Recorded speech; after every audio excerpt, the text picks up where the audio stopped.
Welcome to episode 256 of Grid Talk. Today we're here to discuss the first 4 car launches of the 2023 season and preview the fortunes of the 4 cars that have been released thus far. My name is Owain Medford, and joining me we have Grid Talk co-hosts George Howson. Hello. And Tom Downey. Hello. But first, if you enjoy this podcast, we would love it if you could take 5 to leave us a 5-star rating on Spotify or a 5-star review on Apple Podcasts. And if you're one of the 72% of people who aren't yet subscribed to the channel, please consider helping us out with a like and subscribe. We've had the first 4 car launches because AlphaTauri have decided to hold their car launch at 5:30 p.m. New York time. So we will be sort of going into the Haas first. Tom, it's kind of a sort of breath of fresh air to see Haas in this kind of livery, but it's definitely sort of not so much of a departure as a slight sort of pivot for them, really, isn't it? Yeah, so they've sort of gone away from the very sort of more traditional. I say traditional, they're sort of whites with the blue and red design, or it was basically a Russian flag for 2021. They've definitely sort of moved away from that. It's almost like a sort of cross between 2017 when they had that grey, which I still think was their best livery yet, and then their 2019 ill-fated "He Who Shall Not Be Named" livery. I'm sure everybody knows what we're on about. The Haas livery. I'm just putting up a picture of it now. Yeah, I like it. It's got a lot more sort of black going on, and if you look at it from the side, it looks like almost like a completely black racing car, but if you then look top down, it's got this sort of like white, almost sort of skeleton through it, which I really like. And then the way the sort of halo sort of morphs around. I tell you one thing that bugs me on it though, is on the engine cover at the back, the MoneyGram logo, so the actual logo where it's got those directional arrows, they don't quite line up. And if you look at it from a top-down picture, as I'm looking at one now, it's like a circle that doesn't quite line up, and that really bugs my OCD. But that's just me being awkward. But all in all, I think it's quite a nice looking car. Call me cynical. I think there's a bit of an Audi influence in it. The sort of the black and the red and the white. That does sort of like have a bit of a sort of Audi sports color about it. Now, obviously, Audi aren't technically until 2026, but they are sort of doing bits before then. But no, it's there are a couple of things I change on it, but I'm not a graphic designer. I can't, I got banned from the art block in comprehensive school, so so take everything I say with a pinch of salt. All in all, I do like it. Maybe let's see a little bit of variation on the back, but yeah, it looks good, and I'm looking forward to seeing what Haas can do this year with 2 slightly more established drivers, should we say? Well, that, and they'll have some actual money. I'd be a bit more disparaging if it were me. So, someone within this circle might have said that it does look a bit like the 2001 Minardi. I don't know who that is, but that's an unfair comment that was made. We won't be talking about that any further because we're going to move on to the Williams, who have seemed to have got some actual funding this year, haven't they, George? Yeah, absolutely. Yeah, I mean they've obviously got the American driver in Logan Sargent in the car. Alex Albon staying the same as well for next year in terms of his team. I think it's positive for them. I mean, you look at the sponsorship on the car, there's a lot more on there. There's some big companies on there as well, which is encouraging from a financial point of view. They've obviously got Gulf now as well, which is just a very good sign. I mean, I had a feeling the Williams would look really good because I got a little sneak peek of some of their team gear and stuff like that for this year coming up at Autosport this year. And their esports shirt, which I actually bought, is very tidy. And it's the same with the livery for the car for this year as well. I think it looks fantastic. And they have probably the best. I mean, obviously, we've got 6 cars still to go. We've only had 4 revealed so far. But I'm going to call it now. I think that Duracell sponsorship on the air intake at the top of the car, I think that is the best bit of product placement you'll see. If you look at it, you'll know what I mean. I mean, it looks like an actual Duracell battery. So I think it looks incredible. But the important thing for Williams is it going to be quick? And we don't know. I mean, I don't think they were that far off the rest of the teams last year. The grid has definitely closed up with the financial financial cost cap coming in as well in general. So it's a lot more competitive now, F1. So if Williams can, if they can go a bit further up the grid, if they can close that gap a little bit towards the midfield, they could be in for some good points next year. But from an aesthetic point of view, the Williams looks brilliant. I think out of the 4 we've seen so far, I think it's definitely the best looking car. But obviously, we do have 6 still to go. Yeah, no, it's honestly, but it's well placed. We've seen some shoddily some shoddily integrated sponsorships in the past. I actually, to be honest, on this same car, to be honest, because there's the Duracell flash of orange on the airbox, as you say. But I'll put it this way: I've never seen a bad looking car in Golf colours. And unfortunately, they've not integrated the Golf colours onto this. I think it's probably because it's not title sponsorship. We've just got the Golf logos, but it's great to see them back in F1. And it's actually one other thing good to see in F1 is people actually painting the whole car. I think that this year you can see the teams have at least it's early days yet, but they've actually got the weight down enough on the rest of the car that they can start painting the entire thing. Obviously we saw the Williams lose a lot of paint over the season last year, but yeah, as you say, as it's all come back and it's left a very striking livery. Now, what I'm going to move on to next is obviously the reigning world champions are Red Bull. So, as usual, there's not much to talk about livery-wise. But I think the biggest thing is for Red Bull, to be honest, to talk about is the re-entry of Ford in 2026 as a power unit supplier for Red Bull. It will be 32 years since they last won a championship when they come back in 2026. I think though that their sort of announcement of that could have gone a little bit better, couldn't it, Tom? I don't know what I mean. Yeah, no, it was. I didn't watch all the sort of preamble before it because I was working, some meetings and stuff. But I tuned in as the sort of countdown started, and then it was Checo racing through the streets, and then Horner saying "Get a wiggle on," which is not the first time we've heard that. And then they unveiled the car, and it's like, okay, that looks exactly the same, apart from a new Rocket logo, not Rocket, which I thought it was. And then also, I think they had a Honda logo as opposed to a Honda Racing Academy logo, and that was about it. And also, we still don't know if it was be 18 or 19, but they never said it was a car launch. They said it was a livery launch. So, so yeah. But then the whole sort of stuff afterwards with Stefano Domenicali and him just like wandering around looking like a lost Pepe, and then just not walking on. It was just like, and I say this as a Red Bull fan, it was just a shambles. It was like they were trying to go for the big whole sort of like US, sort of like market type launch, which makes sense. They're reintroducing Ford as an engine partner, or as a sponsor or what have you for the coming in a few seasons time. So they're going to do it in New York, or in America. But it just felt very. I think pretty commercialized is the word I'd say.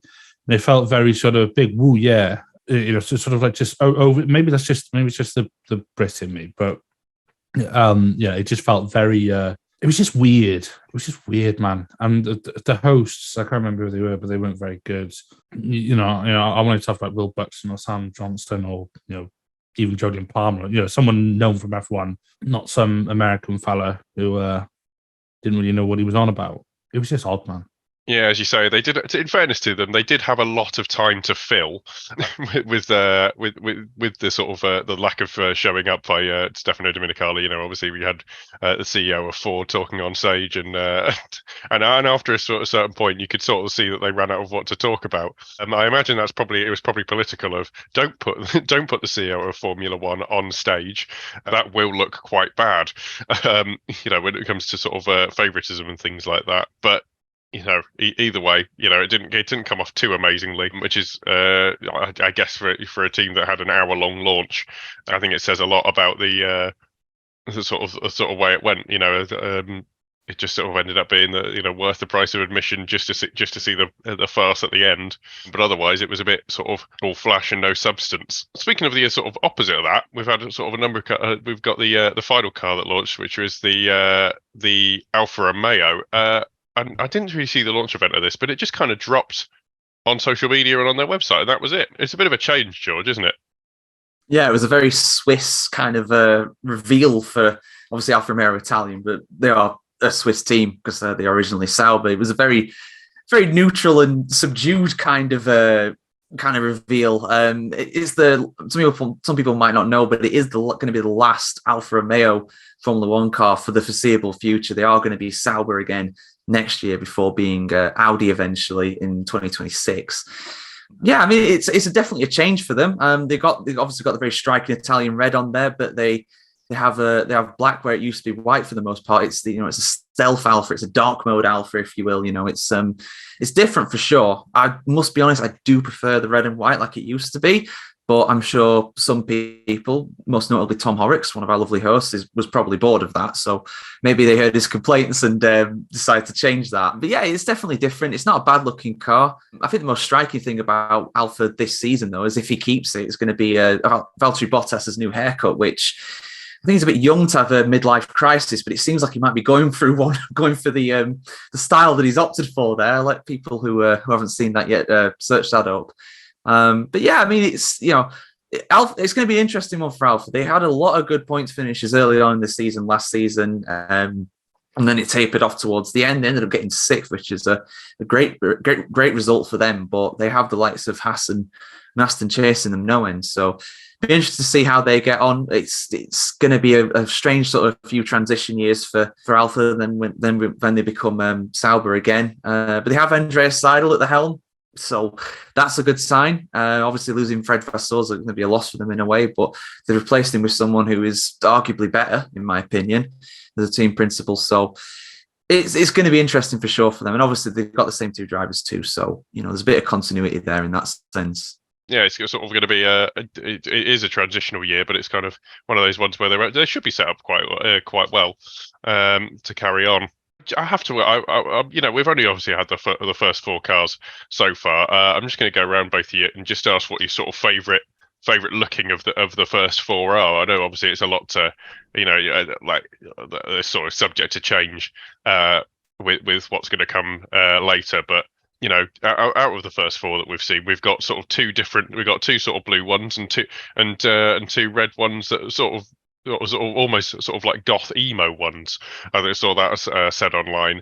So Tom, if we start with you, I really like the Sauber. Alfa Romeo. Sorry, force a habit. I'd like to see a bit more sort of like blending of the paint. So when it goes from the black to the red, it looks like they just gone. That's my technical input, but I like that, especially the sort of top down profile. Yeah, so I think that's going to be my pick. And you, George? No, it's got to be the Red Bull for me. I mean, they've really innovated on the livery. It's totally radical. It's so different to every single one we've seen before. No, I'm just joking. For me, like I said before, for me, it's got to be the Williams. I mean, you don't know truly until you see these cars out on track at the end of the day. I mean, I remember when Williams revealed their 2021 livery. When I first saw it, I thought I could do that on Microsoft Paint. But when I saw it out on track and after a bit of the season, I thought, it's not bad. It's all right. So you don't know until you see them out on track. We'll see obviously that for testing in a few weeks' time or so. It's going to fly by, I'm sure. But for me, it's got to be the Williams. It's striking with the colours there. But at the same time, it's not too harsh on the eye. I think they've really nailed it. It's a little revision from last year. There's a bit more black on there than last year, I think. But the overall colours of like the dark blue, the light blue, and a few shades of red on there as well. It's good. It really is. I really do think it looks nice. I mean, obviously I'm biased. I think the McLaren will probably look the best in my opinion when we see them all. But for the moment, it's Williams out in front. Yeah, I just had a thought. What if the Red Bull is actually the testing livery, and then they bring like a really cool sort of camouflagey one for the race, all the races? A girl can dream, eh? Yeah, I was going to say we can only hope. Right, so with those favourites wrapped up, one thing I've got to say is we're going to sort of take a look ahead. Obviously, we've had the first four, and then we're moving ahead to the next six, really. I think I just ask actually you guys, out of the remaining launches, which are AlphaTauri on February 11th, Aston Martin on February 13th, and the McLaren on February 13th as well. That's 2 in one day. The Ferrari on February 14th. That's a tongue twister if ever I said one. The Mercedes on February 15th, and then the Alpine on February 16th. I'm just going to ask you guys, like, what are you more looking forward to? George, I'll start with you.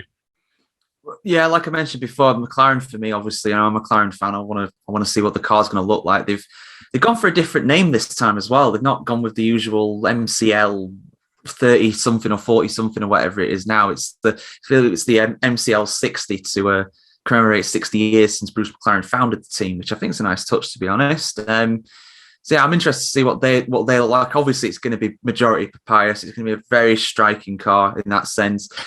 Going to see how well maybe the black or the blue, or maybe they'll introduce another kind of color into there as well. It's it's all going to be integrated into it. So I'm looking forward to that. And as well, Mercedes as well. I think if anybody is, the most likely to challenge Red Bull this year for the title, obviously we haven't seen the cars out on track at all. It's very early to say. These are just livery reveals. They're not the actual cars.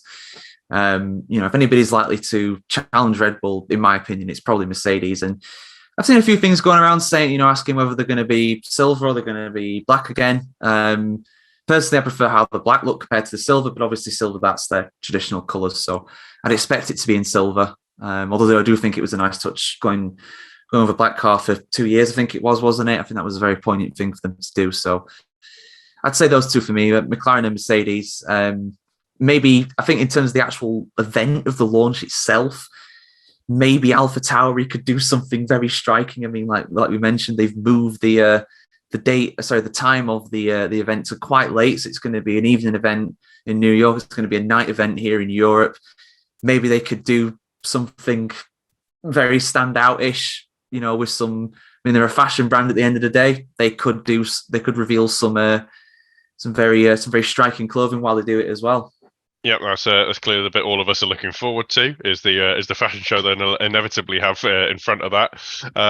We have seen Nidza Fries and who else is the other driver? Sonoda. I feel so bad for him. I've completely forgotten he's there. So we saw them two on the kiss cam at, I think it was Madison Square Garden, which is an image for the ages.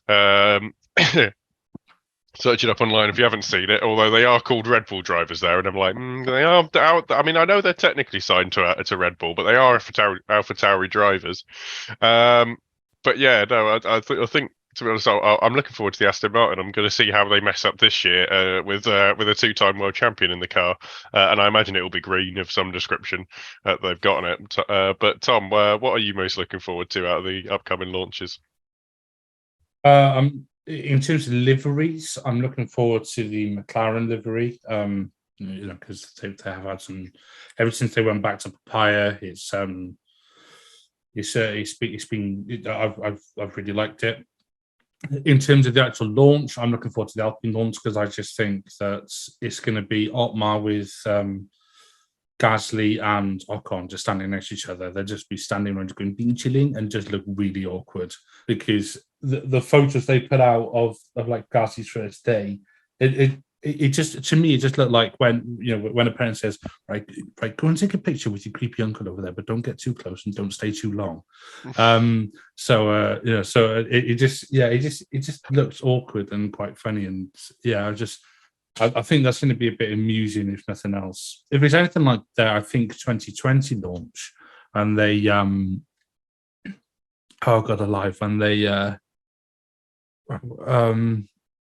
I can't remember whether they were doing it remotely or maybe 2021 launch, so they're doing it all digitally, and they had people, and the live stream kept freezing and lagging and all sorts. Just hopefully they don't do that.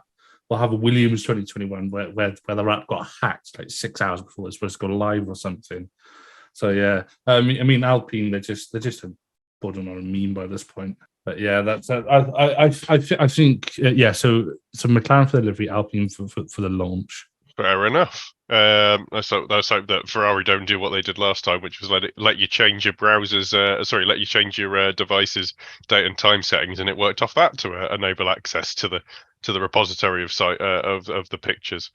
Now, obviously, these liveries will be sort of revealed and car launches will be made before winter testing. We'll be sort of having a roundup of that, and sort of, if you haven't already, I'd sort of go for a preview of the feeder series as well. So those will all be starting up soon, and we'll be taking a look at those as we sort of previewed the sort of next 6 car launches. We'll have a show next weekend detailing those. I assume they're probably going to be a lot more interesting than the ones we've had thus far. The current ones have been a bit sort of, what's the word, plain. But sort of look forward to that, and then keep an eye out for those. You'll be able to get those because Grid Talk is available on YouTube, where most of our episodes are recorded live, as well as Amazon Fire, Spotify, Google Podcasts, Apple Music, Verbal, and Pocket Cast. Just search Formula One Grid Talk for our back catalogue of shows with previews and reactions to the qualifying and race results. Those are all coming up very shortly. Please consider supporting the channel on Patreon so we can get mics, lights, and better recording equipment. And also make sure you subscribe, so you're the first to know when each new weekly episode is released. We will be back, as I say, with plenty more F1 content. Thank you very much for listening, and goodbye.